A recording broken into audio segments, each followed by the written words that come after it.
Hi, my name is Benjamin Curtis, and for my presentation assignment, I picked the technology SQL Server.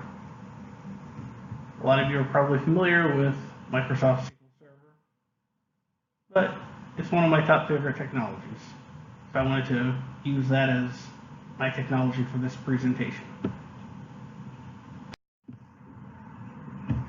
So basically, here's an overview for this presentation. I'm going to go over some of the basics of SQL Server. I'm going to talk about some competitors. I'm going to discuss the building blocks, everything from T-SQL, integration packages. And then I'd also like to talk about some things that are evolving with SQL Server.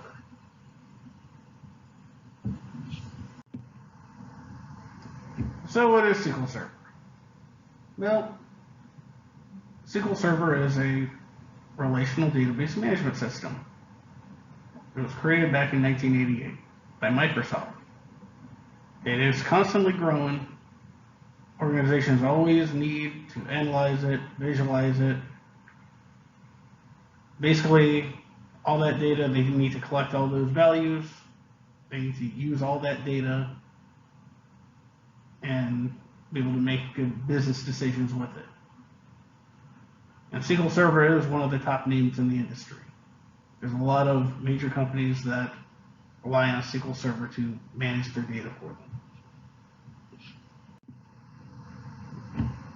So first I'm going to go over one of SQL Server's biggest competitors, which is Oracle.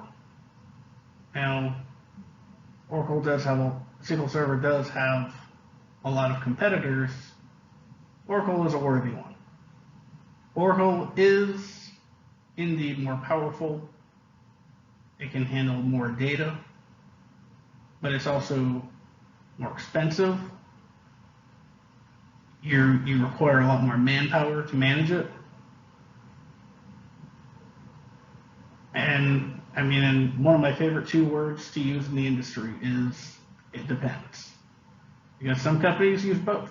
Some companies use Oracle for this, or they'll use SQL Server for that. It depends on what an organization needs. So, SQL Server is based on a language called T-SQL. Now, I know a lot of people at the CJ have had to take SQL Server. T-SQL is probably not unfamiliar to a lot of people. So I'm expecting a lot of people to already understand a lot of these concepts. But I want to run through a lot of the building blocks. Now, even these building blocks I'm about to get to, the full BI stack, SSIS, SSRS, SSAS, everything all is based on T-SQL at the end of the day. It's one of those things, it's the secret weapon of SQL Server.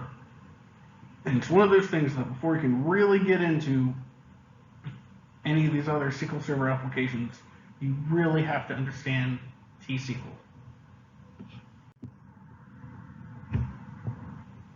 So, SQL Server, I always tell people that there's a lot of commands. Not everyone is as savvy with SQL Server. Not everyone likes SQL Server. But if you can manage the basic commands, select a column from a table where value matches this, value matches that, do an inner join where you're joining two or more tables within a database,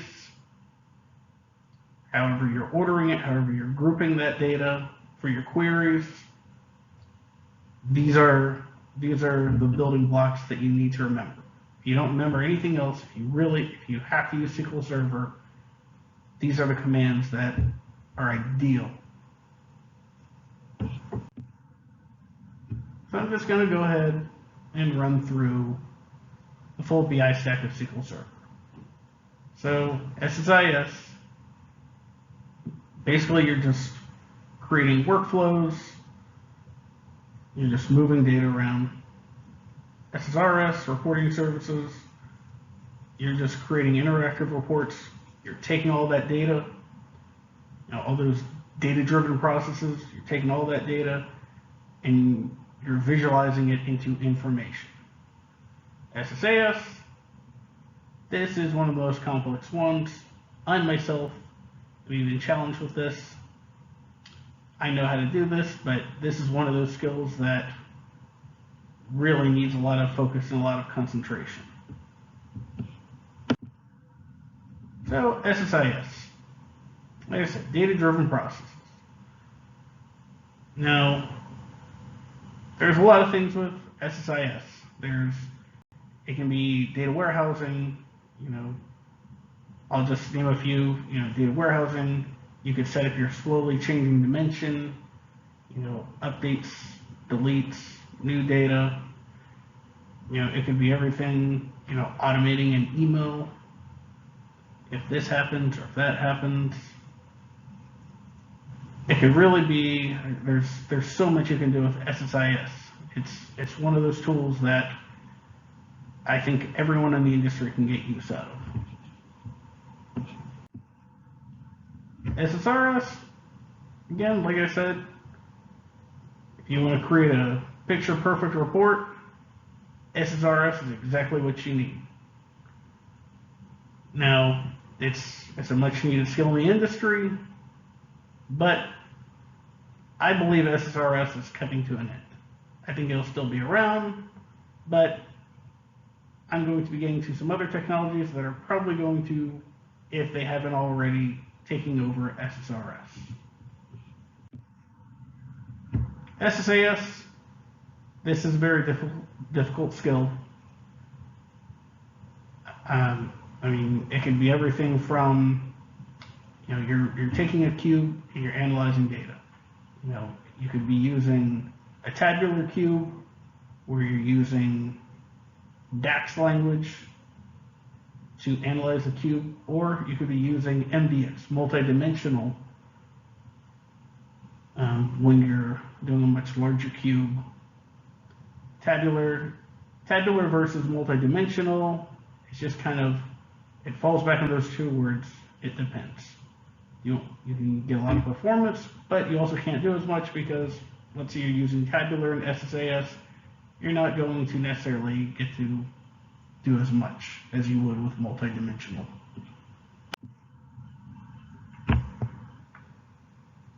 So just a quick overview. Every organization is different.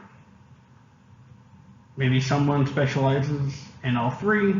Maybe different people on a team specialize in different parts, SSIS, SSRS, SSAS.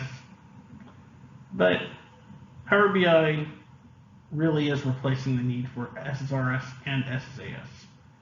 It's so much simpler. You can do the full BI stack in Power BI.